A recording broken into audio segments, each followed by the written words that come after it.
नमस्कार मित्रों, जय सिया राम। मित्रों, आप सभी का मेरे YouTube चैनल विराट ज्योतिष चिंतन में हार्दिक स्वागत है। मित्रों, भारतीय संस्कृति का एक महान और अनूठा पर्व और व्रत निकट आ पहुंचा है। कल 4 नवंबर 2020 को ये करवा चौथ का पर्व भारत और विश्व भर में मनाया जाएगा। मित्रों, करवा चौथ का पर्व कार्तिक मास के कृष्ण पक्ष की चतुर्थी को बड़े ही श्रद्धा भाव और विश्वास से मनाया जाता है। विवाहित स्त्रियां, माताएं, बहनें अपने पति की दीर्घायु के लिए ये व्रत रखती हैं। पूरे उत्तर भारत में तो इस व्रत को रखने की परंपरा है ही, परंतु आज दूरियां मायने नहीं रखती, इसलिए देश भर में और पूरे विश्व में जहाँ जहाँ भारतीय हैं वहाँ स्त्रियां इस व्रत को रखती हैं। सूर्योदय से चंद्रमा के निकलने तक, चंद्र दर्शन तक व्रत रखा जाता है। चंद्र दर्शन के बाद व्रत खोला जाता है। मित्रों, ये कठिन व्रत है। कहीं कहीं तो स्त्रियां जल भी नहीं पीती। इस व्रत को वैसे निर्जला ही रखा जाता है और चंद्र उदय से थोड़ा पहले परिवार, अड़ोस पड़ोस की सभी महिलाएं मिलकर एक साथ पूजा करती हैं, करवा चौथ की कथा सुनती हैं और सुनाती हैं। भारत के अलग अलग क्षेत्रों में इस व्रत को करने का ढंग, तरीका या परंपरा अलग अलग हो सकती है, परंतु उद्देश्य तो एक ही होता है, पति की लंबी आयु की कामना। मित्रों, अब आते हैं करवा चौथ के मुहूर्त पर। कानपुर और आसपास के क्षेत्रों के लिए पूजा मुहूर्त शाम 5:24 से 6:30 तक रहेगा। लगभग 1 घंटे 6 मिनट का ये मुहूर्त होगा। चंद्रोदय का समय होगा 8:04 के लगभग।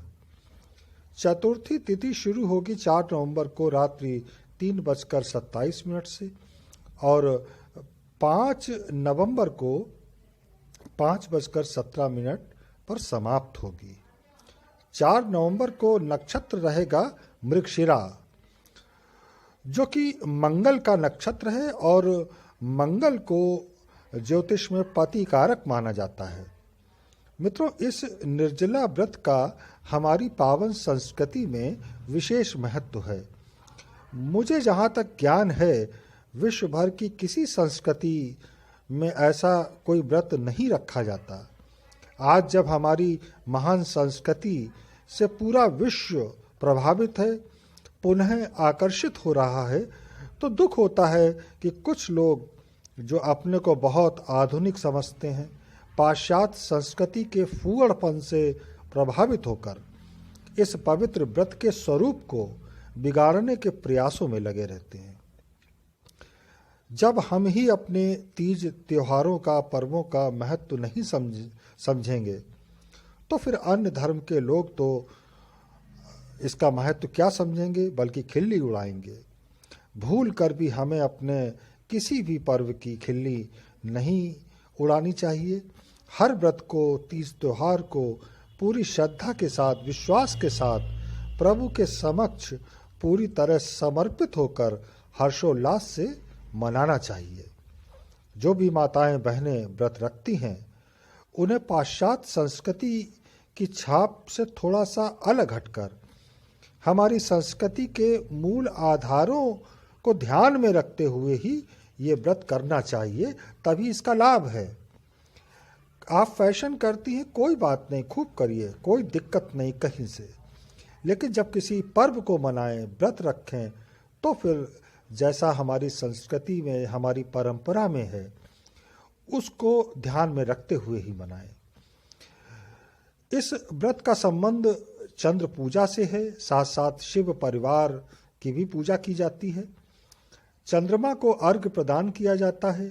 श्री गणेश और चतुर्थी माता को भी अर्घ्य प्रदान करते हैं। सुखी दाम्पत्य जीवन की कामना की जाती है। तो ये एक ज्योतिषीय उपाय भी है कि जिन लोगों का वैवाहिक जीवन सुखी नहीं है, तो वे महिलाएं पूरी श्रद्धा विधि विधान के साथ व्रत करें। चतुर्थी तिथि के स्वामी होते हैं श्री गणेश जी। चंद्रमा माता स्वरूप है और इनकी कृपा से निश्चित रूप से दाम्पत्य जीवन की सभी मुश्किलें, नकारात्मकता समाप्त ही होगी।